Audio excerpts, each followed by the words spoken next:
Ed Allan is your round 12 Rising Star nominee. Let's talk about it.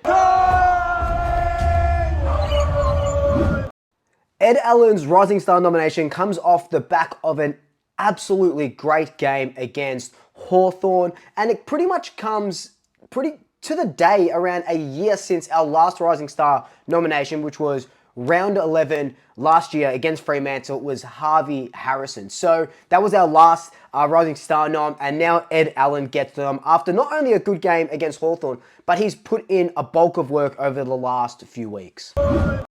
So Ed Allan played predominantly off the half-back line, but then switched up to the wings.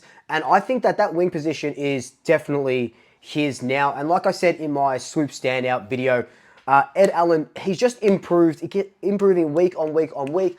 Last week, I was kind of harsh, I guess is too harsh of a word, but I was a little bit hard on him about his defensive efforts, and I kept saying that he was kind of a step back and letting players sort of run around him, and that's what he just needed to work on. In that Hawthorn game, like I said, he did improve on that a lot, which is just great to see. Like, I know he's not watching these videos and going, oh, Swoop said this, I've got to improve, right? It's the reason why I think he was dropped in those first couple of rounds, and then he went back to the VFL to work on that, and Craig McRae said so himself. He comes into this team and has just pretty solidified that spot there. And I remember a couple of years ago, Steele Sidebottom was saying that Ed Allan would be his successor on the wing, and we are definitely seeing the fruits of Ed's labour now. In that Hawthorn game, 23 disposals. He had what? 3 clearances, 5 intercept possessions, 3 score involvements, a couple of inside 50s as well. And I'm just loving what I'm seeing. And I reckon it's his spot to lose now. And I'm saying that as well because this team at the moment is pretty stacked. And who's the only guys that have got to come back from that team? Like, I know Lockie Schultz and Lipinski are injured, but from that team that played against Hawthorn, you've got Braden Maynard, who, you know, Ed Allan will be able to play in the same team as Braden Maynard. Jordan De Goey, Ed Allan should be able to play in the same team as Jordan De Goey. Dan McStay, Ed Allan's able to play in the same team as Dan McStay. And off the top of my head, that's pretty much it. So that just shows me that Ed Allan can keep his spot on the wing. Oh, sorry, and Tom Mitchell, which Ed Allan should be able to play with a Tom Mitchell type as well. Does Tom Mitchell come in for Ned Long? That's another thing for another day. But this this spot now that he's carving out on the wing, a little bit on halfback if we sort of need it, but mainly on the wing, is a big change because Steele Sidebottom has pushed into the middle, become that inside mid. Can run on the wing if we sort of need him to and swap him around. Ed Allan, 194 centimeters, young dude, big, tall midfielder. And, you know, reminds me of like a Bontempelli, of a Patrick Cripps, that tall sort of mid, like Ned Long as well, who's also a tall mid. So it's these young guys now that are starting to step up.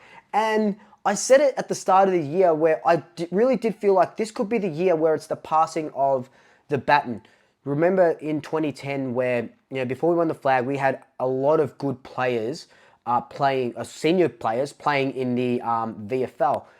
Medhurst, Lockyer, Aubrey, Fraser, these guys.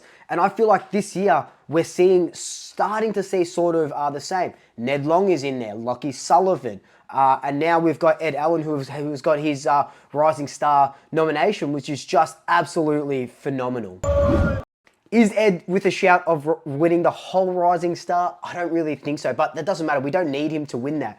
We're finally getting recognition, or he's finally getting recognition for what he's been able to do for the last couple of games. And I know, I think I read somewhere that the Rising Star, they start taking in a bulk number of games. It's not just one game, so they look at the work that you've done throughout. And so this Hawthorn game that he played really well in, and also the Kangaroos game that he played, his best game for the club was the Kangaroos game, and then his best game for the club since then is the Hawthorn game. So he just keeps getting better and better and better. In that Kangaroos game alone, sort of similar stat line, 24 disposals, but 8 tackles, 6 intercept possessions, 7 score involvements. So he's getting really involved with the football, and he's done what I wanted to see. Like I said a little bit earlier, he's just improving week on week on week on week. And I cannot wait to see what he puts up against Melbourne, because you got to remember that last year when we played Melbourne, him and Will Parker absolutely started in that game. And that's where Ed Allan kind of put his stamp on the Collingwood team and said, hey guys, I'm actually here now.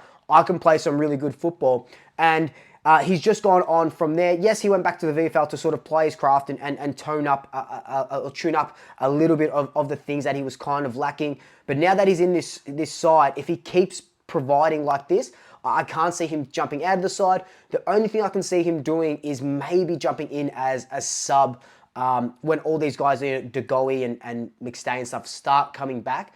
But having Ed Allan, a guy who's quick, he's got really good footy IQ. That's one thing that I love about Ed. Really good footy IQ, and he just uses the ball really, really well. He knows the positions that he needs to get in. He's a great two-way runner, and I just think he's going to be a mainstay in our midfield for 10 or so years to come. So, Ed Allan, congratulations on your Rising Star nomination. Cannot wait to see the trajectory that your career goes on. I can't wait to watch you against the Demons on King's birthday. Up the Mags. But until then, like, comment, subscribe, tell your family, tell your friends, tell your pets, and until next time, double shackers. I'll swoop you later.